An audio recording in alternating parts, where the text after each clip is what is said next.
ரொம்ப அவசியமான ஒரு விஷயத்தை நான் ஷேர் பண்றேன். இந்த கிளிப்பை பார்த்துட்டு அப்படியே அதை கண்டினியூ பண்ணுங்க. எங்களை அந்த பக்கம் அமிச்சிட்டு இந்த பக்கம் சைட் அடிக்கிறதுக்கா? ஏச்சி, யாரை பார்த்து என்ன வார்த்தை சொல்ற? உன் தங்கச்சி தவிர நான் வேற ஃபிகர் சைட் அடிச்சிருப்பேன். உன் நண்பனை பார்த்து என்ன வார்த்தை சொல்லிட்டாப்பா? ஜாகிரதையா இருங்க. இன்னைக்கு என்ன நாள் ஞாபகம் இருக்குல்ல? வாங்க. புதக்குழியில உழுந்த நாள். புதக்குழியா? அதான்டா கல்யாணம் ஆன நாள். இந்த பொண்டாட்டிங்க இருக்காளுங்களே, கல்யாணம் ஆயிட்டாலே புருஷனுக்கு சைட் அடிக்கிற உரிமை போயிடுச்சுன்னு நினைக்கிறாளுங்க. ஆனா நமக்கு இருக்கிற ஒரே சந்தோஷம் இதுதானே அவங்களுக்கு தெரியாது. அதனால அந்த பக்கமா போய் ஒரு 4 ஃபிகர் நச்சுன்னு பார்த்து ஜாலியா சைட் அடிச்சு கிரில் பார்க்கலாம் வா. இந்த சீன்ல ஒரு கணவன் மனைவியோட தங்கச்சியோ இல்ல வேற ஏதோ ஒரு பெண்ணை சைட் அடிக்கிறத நார்மலா அதை நம்ம கிட்ட கடத்துறாங்க. நம்ம அதெல்லாம் கைத்தட்டி ரசிச்சிருக்கோம் இன்னைக்கு வரைக்குமே. அதே சுதந்திரம் ஒரு பெண்ணுக்கு இங்க இருக்கா?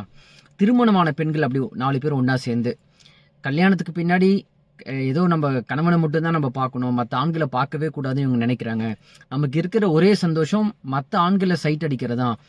அது நார்மல் தானே? இது நார்மல்னா இதுவும் நார்மல் தான். இப்படி ஒரு சீன் இது வரைக்கும் திரைத்துறையில இல்லை.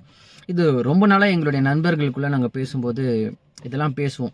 ஏன் பெண்களுக்கான ஸ்பேஸ் படத்துல இல்லை? ஒரு பெண் அப்படி 4 பேர் சேர்ந்து இன்னொரு ஆணை காதலுக்கு பின்னாடியோ திருமணத்துக்கு பின்னாடியோ சைட் அடிக்கலாம்னு கூட பேச முடியாதா? அப்போ இதெல்லாம் உங்களுக்குள்ள ஒரு ஆழமான ஒரு கேள்வியா, ஒரு புரட்சியா இருக்கணும். ஆனா பெண்களே இதை கைத்தட்டி சிரிக்கிறாங்க. இதை அவ்வளோ ஒரு பெரிய உளவியல் பாதிப்பு அது நிகழ்த்துதுங்கிறது புரியாம இருந்திருக்காங்க. இனிமேலாவது அதெல்லாம் கவனிங்க. உங்களுக்கான சுதந்திரத்தை எடுத்து பேசுங்க. ஆண்கள் என்னென்னலாம் இங்க சுதந்திரம்னு சொல்லி இங்க பதிவு செஞ்சுட்டே இருக்காங்களோ, அது உறவுகளுக்குள்ளரையோ இல்ல வீட்டுக்குள்ளரையோ இல்ல வேலை செய்யற இடத்துலயோ இல்ல திரைத்துறையிலையோ எங்க வேணா இருந்துட்டு போட்டும்.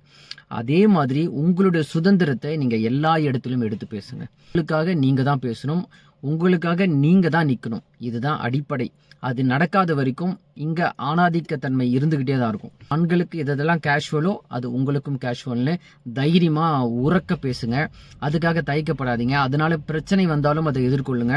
இதெல்லாம் நடக்குதான் உங்களுக்கு பின்னாடி வர ஒரு தலைமுறை ரொம்ப கேஷுவலா எடுத்துக்கிறதுக்கான ஒரு சூழல் அது உருவாக்கி கொடுக்கும். பெண்களுக்காக நில்லுங்க. பெண்களுடைய சுதந்திரத்துக்காக வலிமையா எடுத்து பேசுங்க.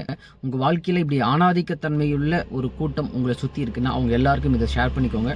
முக்கியமா பெண்கள் உங்களுக்குள்ள இதை டிபேட்டா மாத்துங்க. இதை டிஸ்கஸ் பண்ணுங்க. இந்த மாதிரியான கருத்தியல்கள் பெண்கள் ஒன்னா சேர்ந்து நிறைய பேசுங்க. அது பேசதான் கருத்து பரிமாற்றங்கள் நடக்கும்.